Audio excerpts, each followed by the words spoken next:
Shalom Bapak Ibu Saudara yang dikasihi oleh Tuhan kita Yesus Kristus. Jumpa kembali di dalam podcast Mutiara hari ini. Sahabat bertumbuh dalam saat teduh yang seperti biasa hadir membawa keresahan dan persoalan di dalam hidup. Kita angkat untuk menjadi renungan yang kiranya membangkitkan kekuatan iman. Dan bagaimana kabar saudara di kesempatan kali ini? Kami senantiasa berharap Bapak Ibu Saudara ada dalam keadaan sehat, dilimpahkan berkat rahmat dan segala kebaikan oleh Tuhan kita Yesus Kristus, dan juga diberikan hati yang selalu rindu untuk bertumbuh dalam kebenaran. Podcast Mutiara hari ini di kesempatan kali ini memasuki episode yang ke-326, yang kali ini akan mengangkat judul Mengampuni, bukan kehendakku, melainkan kehendakmu. Nah, firman Tuhan terambil dari Lukas pasal 6 ayat 27 sampai dengan ayat yang ke-28. Demikian firman Tuhan, tetapi kepada kamu yang mendengarkan aku berkata, kasihilah musuhmu, berbuatlah baik kepada orang yang membenci kamu. Mintalah berkat bagi orang yang mengutuk kamu, berdoalah bagi orang yang mencaci kamu. Amin. Mari kita berdoa. Bapa, di dalam nama Tuhan Yesus, sebentar kami akan merenungkan kebenaran firman Tuhan dalam saat teduh kami. Kami berdoa Tuhan, urapi hati dan pikiran kami, urapi hati kami. Kami juga mau terlebih dahulu melepaskan pengampunan kepada mereka yang mungkin saja kami benci dan mungkin saja mereka juga membenci kami. Ampuni mereka Tuhan, berkati mereka. Di dalam nama Tuhan Yesus kami siap mendengarkan firman Tuhan. Haleluya, amin. Bapak Ibu Saudara yang dikasihi oleh Tuhan kita Yesus Kristus, ya, kita mengawali doa kita dengan melepaskan pengampunan. Karena kalau kita tidak mengampuni, firman Tuhan katakan di dalam doa Bapa kami, Tuhan pun tidak mengampuni kesalahan kita. Mengampuni ini adalah bagian atau gaya hidup orang percaya. Pengampunan tidak boleh lepas dari kehidupan setiap orang percaya.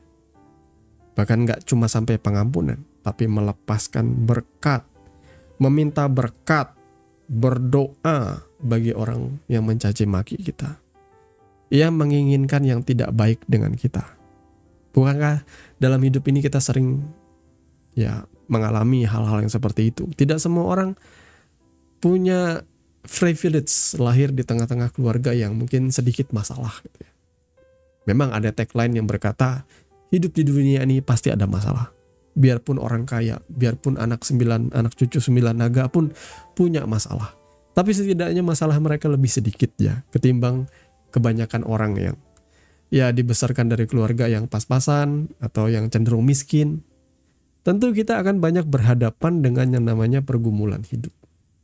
Termasuk kita akan menjadi sulit yang namanya mengampuni. Ya bagaimana enggak? Di dunia kerja, mungkin ada orang yang tidak suka dengan kita. Ada orang-orang yang mengharapkan reputasi kita atau karir kita tuh mandek. Entah karena mereka iri dengan kemampuan atau kapasitas atau bakat kita. Sehingga di hadapan bos atau di hadapan atasan selalu dicari-cari kesalahan kita.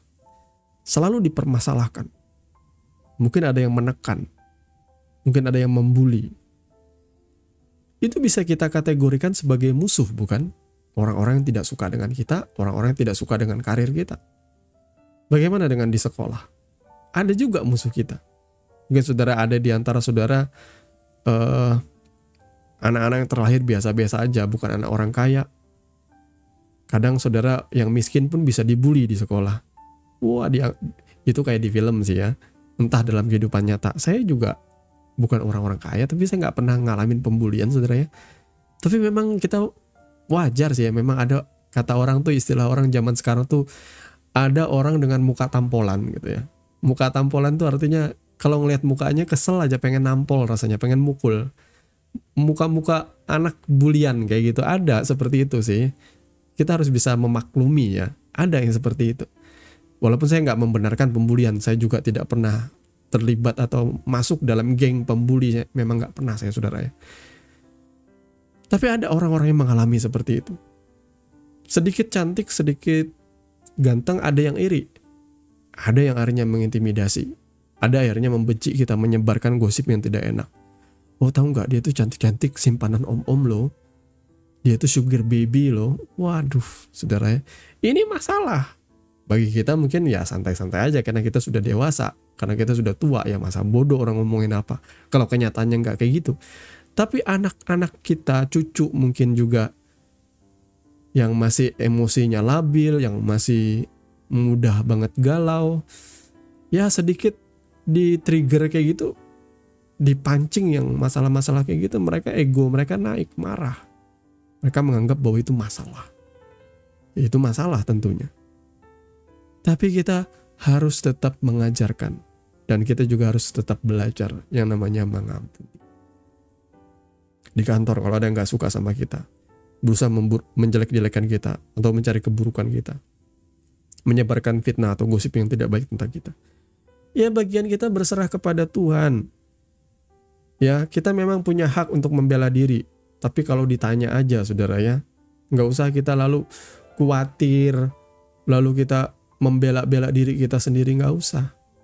Kerjakan dengan baik apa yang menjadi desk jobmu, apa yang menjadi tugas. Kalau bisa dikerjakan lebih daripada yang saudara kerjakan, ya gak masalah. Selama saudara tidak tertekan untuk itu.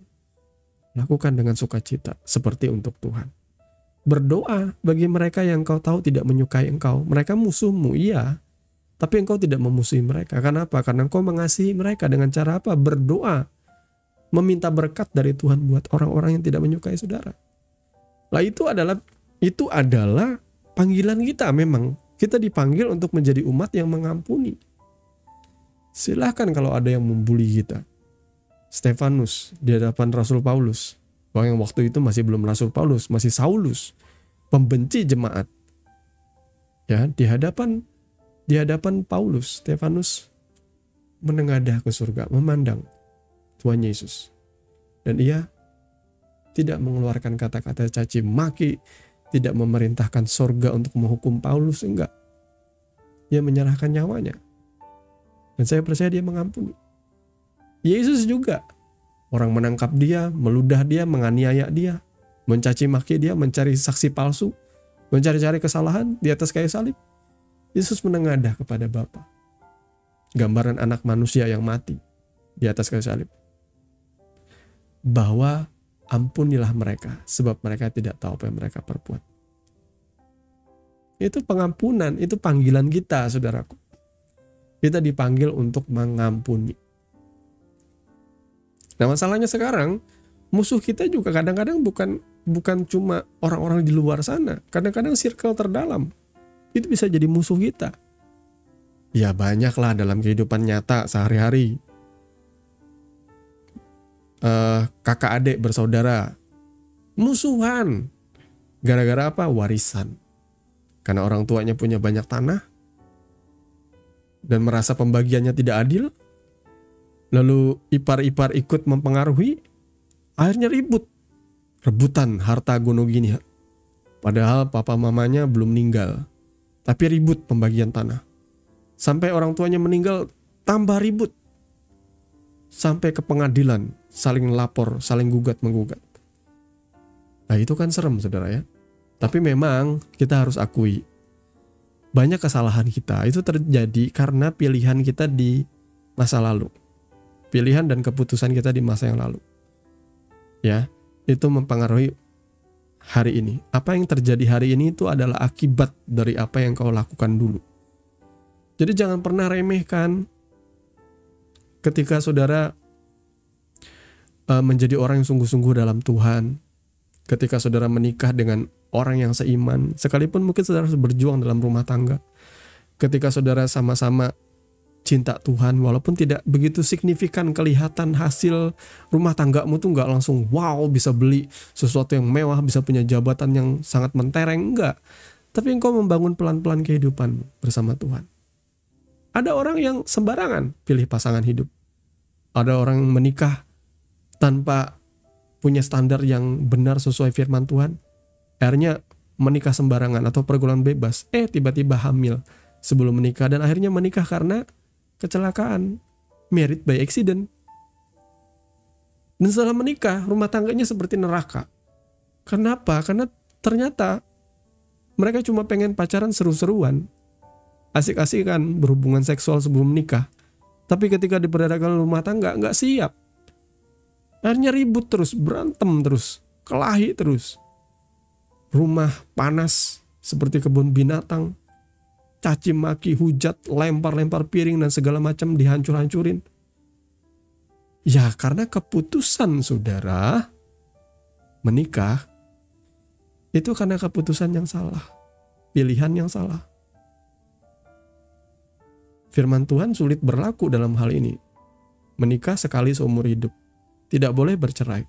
Tapi dalam keadaan seperti ini, KDRT terjadi di mana-mana, hajar-hajaran, caci maki, tekanan jiwa baik bagi suami istri maupun bagi anak, mau tidak mau. Kata orang zaman sekarang, biar sehat, biar nggak toxic relationship, harus cerai. Ya, firman mengenai perceraian sudah nggak relate lagi. Kenapa? Karena dari awal pilihannya sudah salah. Demikian juga kalau ada rumah tangga Kristen yang bercerai. Saya bilang bukan boleh nggak boleh bercerainya. Terjadinya perceraian itu karena pilihanmu yang keliru. Engkau tidak melibatkan Tuhan. Dan setelah menikah pun engkau tidak melibatkan Tuhan dalam pernikahan. Akhirnya apa? Cerai. Kalau engkau menghormati Tuhan, kalau suami atau istri sama-sama menghormati Tuhan, maka biarpun mereka bertengkar, sekeras-kerasnya mereka bertengkar, karena mereka cinta Tuhan, mereka akan tetap menghormati pernikahan itu sampai seumur hidup mereka. Seharusnya sih seperti itu ya. Kalau saya harus kasih opini ya, maka adik-adik, saya bilang adik-adik atau ya yang masih muda-mudi Kristen lah, hati-hati dalam memilih pasangan. Ya, karena itu akan sekali seumur hidup. Kecuali engkau tidak menggunakan kebenaran firman Tuhan sebagai panutan hidupmu, ya silahkan. Kalau engkau ateis atau engkau agnostik atau apapun bahasa kerennya anak-anak Gen Z sekarang, silahkan. Tapi aku dan seisi rumahku, kami akan mengikuti Tuhan, itu aja. Kami akan menjadikan firman Tuhan sebagai standar dalam kehidupan. Bahkan saya mendidik anak saya di dalam takut akan Tuhan. Didikan ajaran bagaimana segala hal harus sesuai dengan firman Tuhan. Entah kamu mau menjelek-jelekan keluarga saya, oh keluarga kami nggak menuruti firman Tuhan, sudah bisa beli mobil mewah, bisa jalan-jalan ke luar negeri, ya nggak apa-apa. Saya nggak peduli soal pencapaianmu di dunia ini. Mau kata orang menyindir orang-orang yang kehidupannya biasa-biasa saja, ya silahkan. Karena bagi saya, aku dan seisi rumahku, kami akan melayani Tuhan, kami akan mengikuti Tuhan. Bahkan dalam sukacita, tidur nyenyak bersama istri, makan di warung bakso pinggir jalan sekalipun, kami tetap bersukacita, bersyukur. Saudara ya, naik motor atau naik mobil yang sudah lama nggak diganti, ya nggak jadi masalah. Sukacita. Walaupun rasanya pengen kalau bisa ganti mobil lah, nggak lebih mewah lagi. Tapi biarlah semua itu berjalan dalam waktu Tuhan. Yang penting saya bisa ngelihat anak saya tumbuh sehat, dia berprestasi di sekolah. Kalaupun nggak berprestasi juga nggak apa-apa. Saya nggak akan memaksa dia harus menggadaikan masa kanak-kanaknya dengan egonya orang tua yang pengen anaknya seperti enggak. Saya bebaskan anak kita bermain, saya bebaskan anak saya berkreasi, apa yang jadi kesukaan cita-citanya. Yang penting adab itu, yang penting adab lah, sopan santun, ya, sopan santun, budaya ketimuran, menghormati orang lain harus diajar sedari dini, saudaraku ya. Jangan sampai ya Gen Z tapi tidak tahu adat. Kadang-kadang sama orang tua, murid-murid sekarang yang muda bisa nantang orang tua atau gurunya duel, kan itu sudah nggak punya adat, itu nggak bisa. Kalau anak saya sampai seperti itu, saya akan hajar dia di rumah. Nggak boleh, nggak punya adat seperti itu, nggak punya adab juga nggak boleh, saudara ya. Jadi kita kembali kepada firman-Nya. Musuh dalam selimut biasanya adalah pasangan kita, istri atau suami kita. Kadang-kala kita bisa bertengkar keras, tajam. Tapi ingat, itu semua karena ego, karena darah muda. Ya, Masing-masing kita kan nggak dibesarkan dalam background yang sama nih ya. Masing-masing kita punya inner healing atau punya luka batin yang beda-beda. Ketika dipertemukan dalam rumah tangga ya jelas berbeda. Akan terjadi gesekan, besi menajamkan besi. Suami menajamkan istri dan sebaliknya. Tapi dengan berlalunya atau dengan berjalannya waktu harusnya kita akan belajar gini loh. Cara Tuhan mendidik kami ya. Nanti kalau saudara bijak, kalau saudara tahu, istri-istri ini ya, kau belajar apa yang memicu amarah suami. Kan kata orang hari ini tuh ada namanya, apa istilahnya ya? Saya lupa lagi apa istilahnya. Ada beberapa kriteria gitu ya, sebutan-sebutan untuk kebutuhan akan cinta, kasih sayang itu ya. Contohnya ada word of affirmation, ada physical touch, ada pemberian seperti itu. Ada orang-orang yang punya kebutuhan kayak gitu di alam bawah sadarnya karena dia tumbuh seperti itu. Ya. Itu harus dimaklumi. Kadang-kadang suami istri bertengkar nih. Saudara harus belajar. Istilahnya ya, kalau saudara jalan, tiba-tiba saudara tahu di tengah jalan ini itu ada lubang. Suatu saat saya pernah gitu ya, bawa kendaraan, karena hujan, saya lewat satu jalan. Ketika saya melintas jalan itu, ternyata ada lubang besar yang tertutup genangan air di tengah jalan itu. Langsung kendaraan kita mengalami hentakan yang keras. Wah, dan lumayan ini ya, keras sekali hentakannya. Besok-besoknya, saya lewat jalan itu lagi dan saya lupa kalau di situ ada lubang. Karena lagi-lagi ada genangan air yang menutupi lubang yang besar itu. Kemudian hari yang ketiga, ketika saya lewat jalan itu lagi, saya sudah ingat, oh ya di sini ada jalan yang rusak, saya harus menghindar. Nah kayak gitu, yang namanya bijak dalam hubungan suami istri atau rumah tangga itu, ego suami maupun istri itu masih tinggi-tingginya. Dan mereka mempunyai kebutuhan-kebutuhan akan kasih sayang di alam bawah sadarnya. Yang membuat mereka menuntut ini itu dan sebagainya dan mempengaruhi sikap mereka. Nah itu yang harus kita pelajari saudaraku ya. Kalau misalnya istri-istri sudah tahu suamimu tuh gak sukanya diginiin, jangan sekali-kali engkau melakukan itu. Misalnya ada suami yang tidak suka didebat, lebih baik istri diam aja. Atau kamu harus pahami cara berbicara dengan suamimu seperti apa. Ya ini dilembutin. Sebenarnya istri-istri itu kuat tuh ya. Kalau ada dua bangsa ya di zaman Cleopatra tuh rebutan seorang ratu ini sampai rela perang, sebegitu kuatnya seorang perempuan atau wanita ini. Hanya saja wanita ini kadang-kadang juga terpancing dengan kekerasan itu dan mereka jadi lebih keras dan menakutkan bagi suami. Makanya Alkitab berkata lebih baik, kata suami-suami, lebih baik di padang gurun daripada bersama istri yang suka marah-marah. Nah, ini yang kejadiannya. Istri-istri harus peka seperti itu. Kalau dalam perdebatan engkau suka menjawab suamimu ketika dia sedang marah, lebih baik kau diam aja dulu, tahan aja dulu. Baru setelah itu engkau kasih masukan dengan lembut, baru didengarin sama suamimu. Suamimu kadang bisa buta oleh karena dia lagi marah, oleh karena egonya lagi naik. Ada orang-orang yang pengen dihormati dulu, baru dia turun egonya, baru dia mau dengerin saudara. Nah pelajaran seperti ini harus dipahami saudaraku ya. Saya juga kadang dengan istri saya ada hal-hal tertentu yang saya juga sedikit ngerem. Saudara ya, ada sedikit saya ngerem. Saya tahu setelah ini apa yang akan terjadi kemudian. Setelah sekian lama menikah tentu saudara sudah tahu ya ada rambu-rambunya. Nah hal-hal seperti itu supaya pernikahan saudara nggak menjadi semakin tajam. Jangan nanti di ujung-ujungnya setelah ribut terus, kelahi, bertengkar terus lalu bilang mungkin kamu bukan jodohku. Nggak bisa ngomong kayak gitu. Saudara yang pilih. Ya, pilihan itu di tanganmu. Tapi saya juga tidak mau membenarkan perceraian oleh karena seakan-akan salah milih jodoh. Kalau saudara dengar firman ini, berarti saudara harus kembali kepada Tuhan. Saya pernah berhadapan atau ketemu dengan sahabat yang berpisah dengan istrinya, dan saya menyadari memang itu kesalahan istrinya. Memang itu kesalahan istrinya yang tidak setia. Ya saudara ya. Tapi dalam benak saya juga berpikir, dari awal pernikahan, kamu yang pilih istrimu. Kalian berikrar bersama, berjanji bersama di hadapan Tuhan. Kalau akan bersama-sama seumur hidup sampai maut memisahkan. Nah kalau gitu, bagaimana caranya? Ketika sudah diambang perceraian atau sudah berpisah sama sekali, walaupun belum secara hukum resmi cerai, kadang-kadang ada ego gitu ya. Oh jangan-jangan nanti mantan istriku cari jodoh lagi nih. Aku gak mau kalah nih, aku harus cari jodoh juga. Kalau dia dapat yang ganteng, yang kaya, aku harus dapat lebih baik juga daripada dia.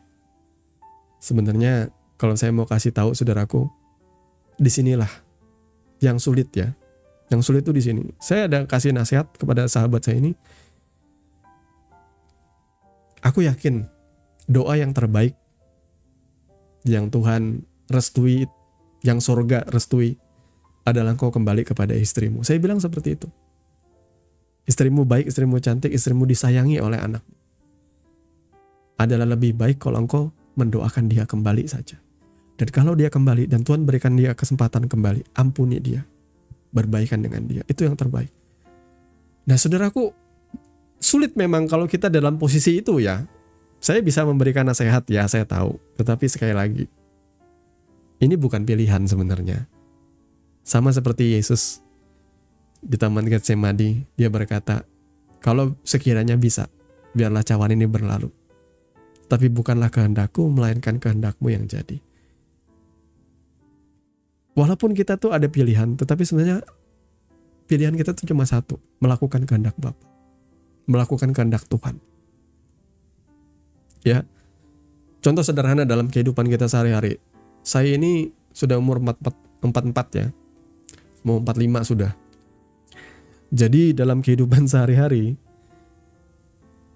saya pernah beberapa kali mengalami sakit gigi. Gigi saya sakit karena ada lubangnya. Sebelumnya gigi saya pernah dirawat gara-gara berlubang juga. Dan penyakit yang paling saya tidak suka sebenarnya memang sakit gigi, saudara.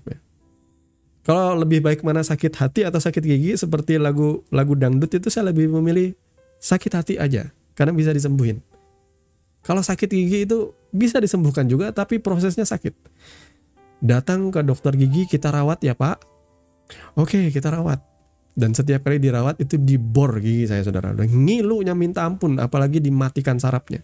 Dicabut sarafnya, itu ngeng, kepala saya mau pecah rasanya. Saya ada trauma ke dokter gigi, saudaraku. Karena ada satu, maaf ya, ada dokter gigi tua yang sudah mau pensiun. Itu dia pakai cara lama. Dia nggak begitu pakai skill peralatan baru. Dia pakai peralatan lawas, tapi dia pakai skill lawas gitu ya.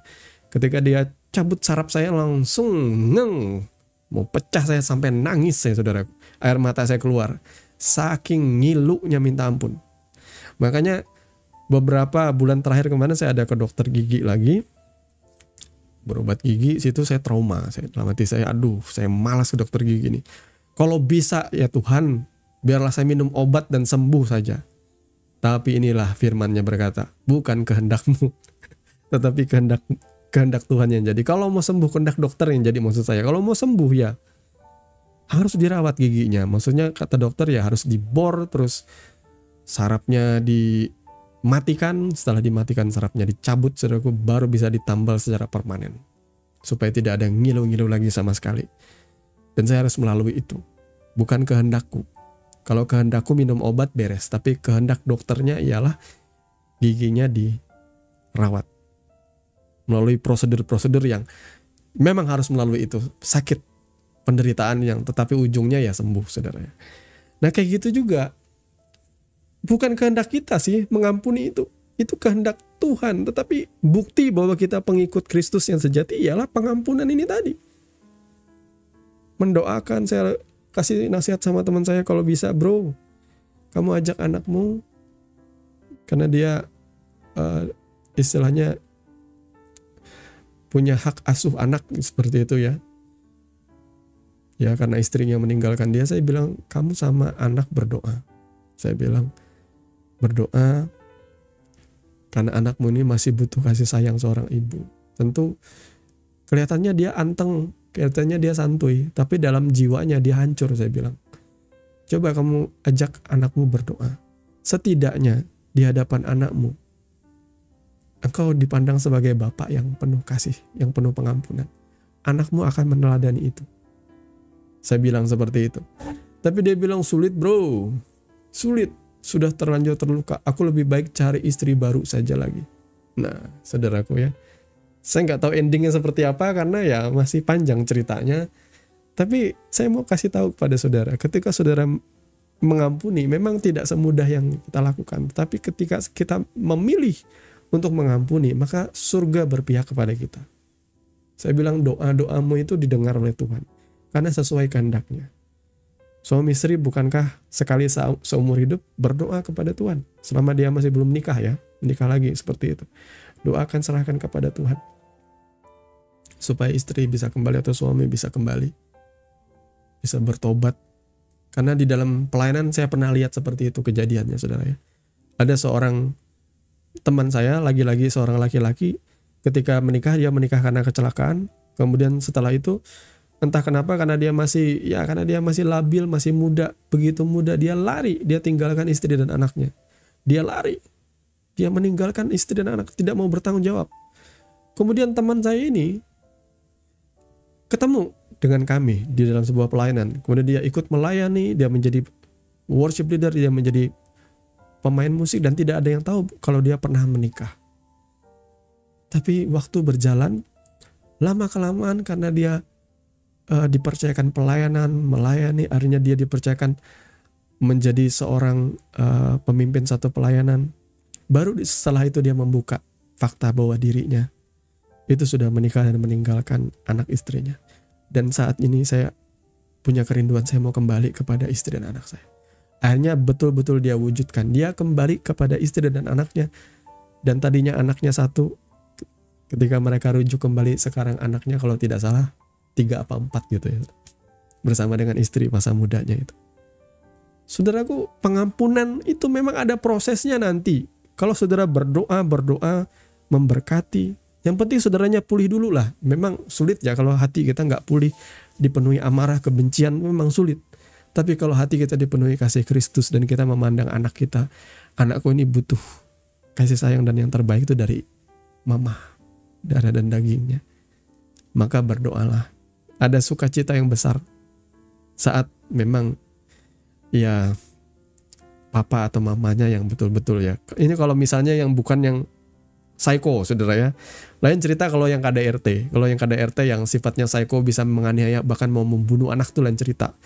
Itu memang ya maaf ya, kalau secara hukum di negara Republik Indonesia memang harus dipisahkan. Tapi itu tetap salah saudara yang memilih. Gimana mungkin saudara bisa nikah dengan psikopat? Kalau saudara pakai standar firman Tuhan, saudara nggak akan lakukan seperti itu. Bawa dalam doa.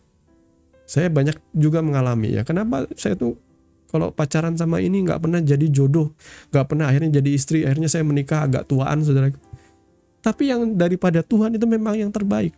Biar aja waktu terlambat, saudara nggak usah repot ribet dengan omongan orang atau tetangga. Belum nikah, saya umur 33 baru nikah, saudaraku.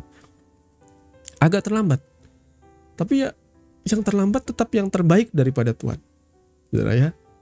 Mungkin terlambat itu karena ego saya masih labil, saya masih anak alay ya, ababil seperti itu, ABG labil atau anak alay yang labil-labil seperti itu.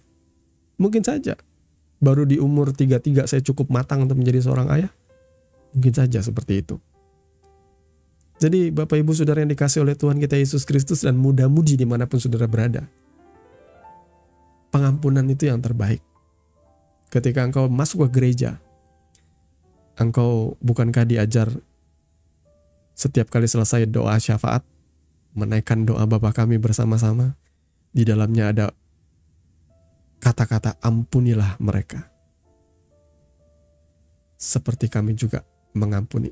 Ampunilah kami Tuhan, seperti kami juga mengampuni orang yang bersalah kepada kami. Saudara meminta ampun, sebagaimana saudara juga mengampuni orang yang bersalah. Yang benar. Jangan-jangan ketika engkau berkata, ampunilah kami ya Bapa, seperti kami mengampuni orang yang bersalah kepada kami. Yang benar.